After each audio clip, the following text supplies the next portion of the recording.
الحمد لله رب العالمين الرحمن الرحيم مالك يوم الدين إياك نعبد وإياك نستعين اهدنا الصراط المستقيم صراط الذين أنعمت عليهم غير المغضوب عليهم ولا الضالين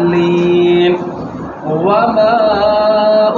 أبرئ نفسي إن النفس لأمارة بالسوء إلا ما رحم ربي إن ربي غفور رحيم وقال الملك ائتوني به أستخلصه لنفسي فلما كلمه قال إنك اليوم لدينا مكين أمين قال اجعلني على خزائن الأرض إني حفيظ عليم وكذلك مكنا ليوسف في الأرض يتبوأ منها حيث يشاء نصيب برحمتنا من نشاء ولا نضيع أجر المحسنين ولأجر الآخرة خير للذين آمنوا وكانوا يتقون وجاء إخوة يوسف فدخلوا عليه فعرفهم وهم له منكرون ولما جهزهم بجهازهم قال ائتوني بأخ لكم من أبيكم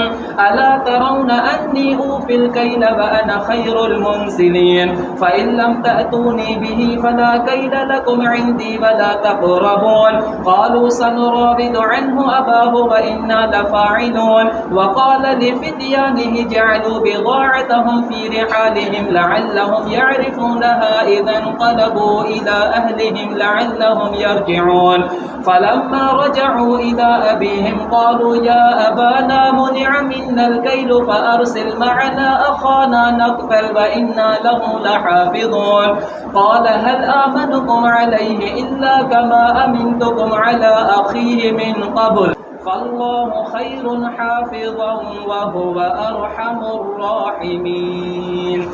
الله أكبر